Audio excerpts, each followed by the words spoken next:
Assalamualaikum warahmatullahi wabarakatuh. Halo semuanya, kembali lagi sama aku Triani Yani. Di video kali ini, aku akan menjelaskan sedikit tentang pandangan Islam tentang alam semesta. Video kali ini dipersembahkan untuk memenuhi tugas PAI 4 oleh Bapak Bejo Susanto.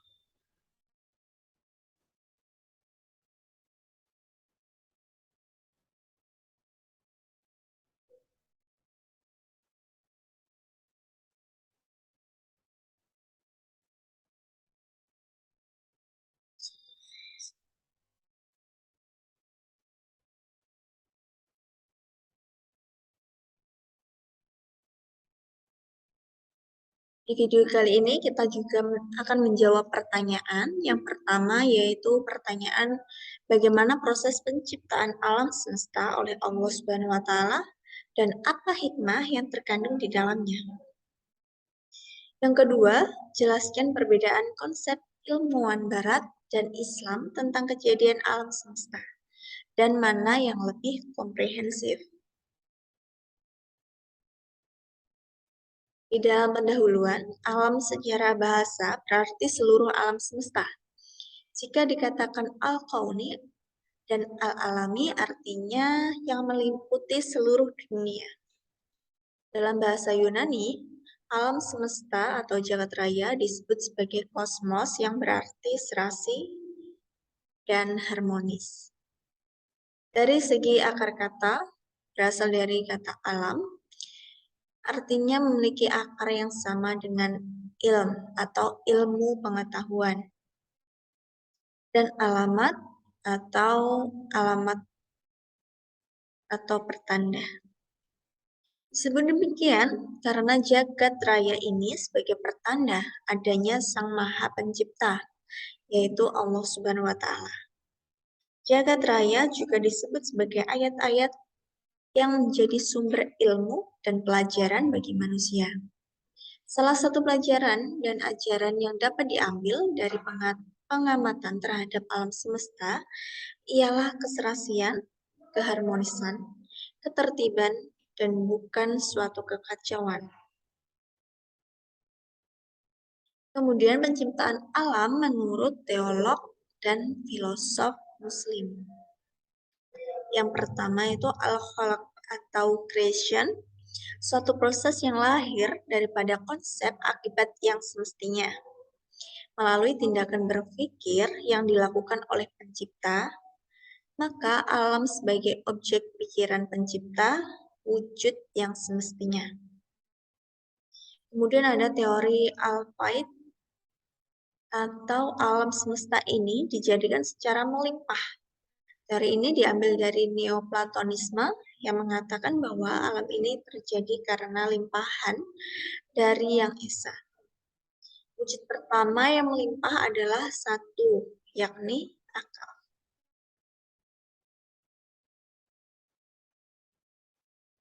Dan proses penciptaan alam semesta dalam Al-Quran tertuang dalam surah Hud ayat 7, yang artinya, dan dialah yang menciptakan langit dan bumi dalam 6 masa, dan adalah singgasananya sebelum itu di atas air, agar dia menguji siapakah di antara kamu yang lebih baik amalnya, dan jika kamu berkata kepada makhluk Mekah atau penduduk Mekah, dengan sesungguhnya kamu akan dibangkitkan sesudah mati.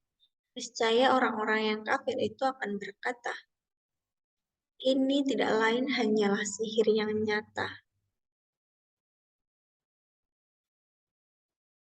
Allah menegaskan bahwa dialah sang pencipta alam semesta. Sebelum proses penciptaan dimulai, Allah telah memiliki arsy atau singgasana yang berada di atas air.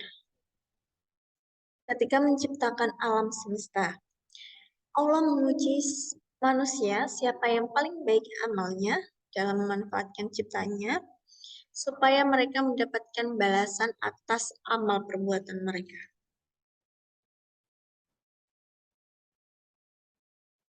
Kemudian tertuang juga dalam Surah Al-Anbiya ayat 30 yang artinya, dan apakah orang yang kafir tidak mengetahui bahwa langit dan bumi itu keduanya dahulu adalah sesuatu yang padu. Kemudian kami pisahkan antara keduanya, dan dari air kami jadikan segala sesuatu yang hidup. Maka mengapa mereka tidak juga beriman? Nah, dalam ayat tersebut, kita dapat mengambil kesimpulan yang pertama, sebelum dijadikan langit dan bumi, hanya terdapat zarah-zarah yang menyerupai kabut dan air yang menjadi unsur pokok terjadinya alam ini. Yang kedua, langit dan bumi mulanya adalah suatu paduan, kemudian Allah memisahkannya.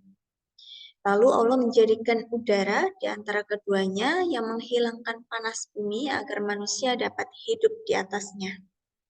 Udara yang bergerak dan terus berpindah-pindah, itulah yang menyebabkan turunnya hujan yang membentuk laut dan sungai. Dan yang ketiga, yang dinamakan langit bukanlah planet, tetapi ruang yang tidak terbatas dan hanya Allah sendiri yang mengetahuinya. Dan ruang itulah yang menjadi tempat beredarnya seluruh bintang-bintang. Dan dapat dikatakan bahwa yang dikehendaki dengan 7 petala langit ialah 7 kelompok gugusan bintang yang masing-masing beredar menurut garis edarnya. Proses penciptaan alam semesta dalam Al-Quran juga tertuang dalam Quran Surah Fussilat ayat 9-12 yang artinya, sesungguhnya patutkah kamu kafir kepada yang menciptakan bumi dalam 2 masa, dan kamu adakan sekutu-sekutu baginya? Yang demikian itu adalah Rabb semesta alam. Dan dia menciptakan di bumi itu gunung-gunung yang kokoh di atasnya. Dia memberkahinya dan dia menentukan kadar yang kokoh di atasnya. Dia memberkahinya dan dia menentukan kadar makanan-makanan atas penghuninya dalam 4 masa. Penjelasan itu sebagai jawaban bagi orang-orang yang bertanya. Kemudian dia menuju kepada penciptaan langit, dan langit itu masih merupakan asap. Lalu dia berkata kepadanya dan kepada bumi, datanglah kamu keduanya menurut perintahku, dengan suka hati atau terpaksa. Keduanya menjawab, kami datang dengan suka hati. Maka dia menjadikan 7 langit dalam 2 masa. Dia mewahyukan pada tiap-tiap langit urusannya, dan kami hiasi langit yang dekat dengan bintang-bintang yang cemerlang, dan kami memeliharanya dengan sebaik-baiknya. Demikianlah ketentuan yang Maha Perkasa dan Maha Mengetahui. Dalam ayat tersebut, Allah menjelaskan bahwa dalam proses penciptaan alam semesta terdiri dari 2 tahap. Yang pertama, alam semesta diciptakan dalam bentuk asap atau dukhan. Ibnu Katsir menafsirkan dukhan dengan sejenis uap air.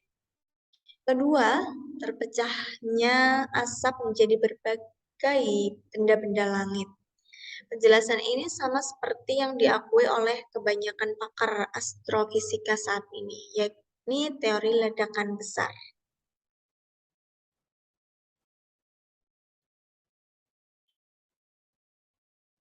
Kemudian proses penciptaan alam semesta menurut ilmuwan.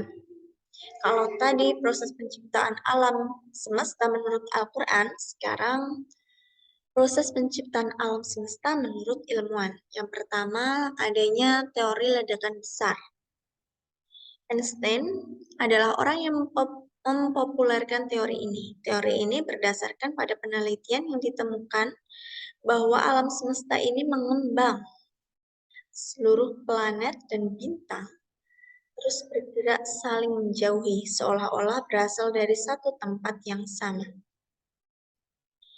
Pada tahun 1915, Einstein menyempurnakan teorinya tentang relativitas yang kemudian ia terapkan dalam pendistribusian zat di ruang angkasa. Kemudian pada tahun 1917, ada massa bahan yang hampir seragam di mana keseimbangannya tak menentu antara kekuatan gravitasi dan kekuatan dorong kosmis lain yang tidak dikenal. Semua ini kemudian dapat dipecahkan pada tahun 1922 oleh ahli fisika dari Rusia. Ia mengatakan bahwa kekuatan tolak tak berpengaruh, bahkan seluruh alam semesta terus mengembang dan bergerak saling menjauhi dengan kecepatan yang tinggi. Yang kedua ada teori Kant atau Laplace. Sejak zaman sebelum Masehi, para ahli telah banyak berpikir dan menganalisis tentang gejala-gejala yang terjadi di alam.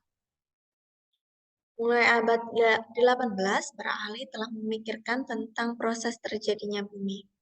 Salah satunya adalah teori kabut atau nebula yang dikemukakan Immanuel Kant pada 1755 dan Pierre de Laplace 1796 yang kemudian terkenal dengan teori Kant-Laplace. Dalam teori ini dikemukakan bahwa alam semesta terdapat gas yang kemudian berkumpul menjadi kabut atau nebula. Gaya tarik-menarik antar gas ini kemudian membentuk kabut yang sangat besar dan berputar semakin cepat. Dalam proses perputaran yang sangat cepat ini, kabut sebagian khatulistiwa terlempar memisah dan memadat karena pendinginan. Bagian inilah yang membentuk planet-planet di alam semesta.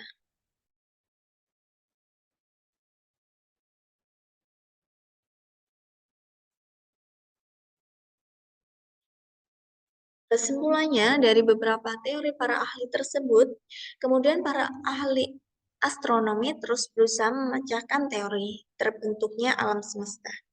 Hingga pada era modern ini, para ahli astronomi baik dari segi pengamatan maupun teori dengan jelas mengungkapkan bahwa suatu saat seluruh alam semesta masih berupa gumpalan asap, yaitu komposisi gas yang sangat rapat dan tak tembus pandang. Hal ini merupakan sebuah prinsip yang tidak diragukan lagi menurut standar astronomi modern. Para ilmuwan saat ini dapat melihat pembentukan bintang-bintang baru dari peninggalan gumpalan asap semacam itu. Nah, dari teori yang ada di Al-Quran dan yang diungkapkan oleh ilmuwan, keduanya memiliki kesamaan, yaitu seluruh alam semesta ini terbentuk dari gumpalan asap.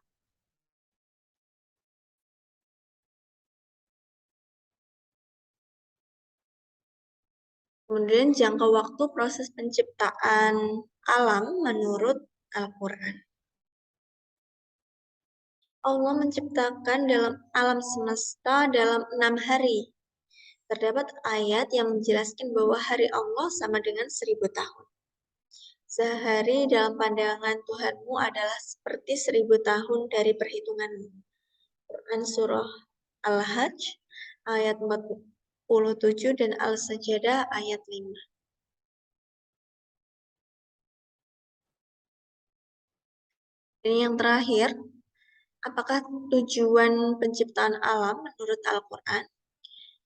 Tujuan penciptaan alam menurut Al-Quran yaitu agar manusia memperoleh tanda-tanda yang membuktikan adanya pencipta alam semesta, yaitu Allah Subhanahu wa Ta'ala. Maka dalam mempelajari tentang penciptaan alam semesta ini, kita akan mendapat hikmah, yaitu kita akan lebih dekat kepada Allah karena kita percaya bahwa seluruh alam semesta ini ada yang menciptakan, yaitu Allah Subhanahu wa Ta'ala. Ini adalah akhir dari presentasi saya. Mohon maaf jika ada kesalahan kata. Terima kasih atas waktunya. Bye-bye.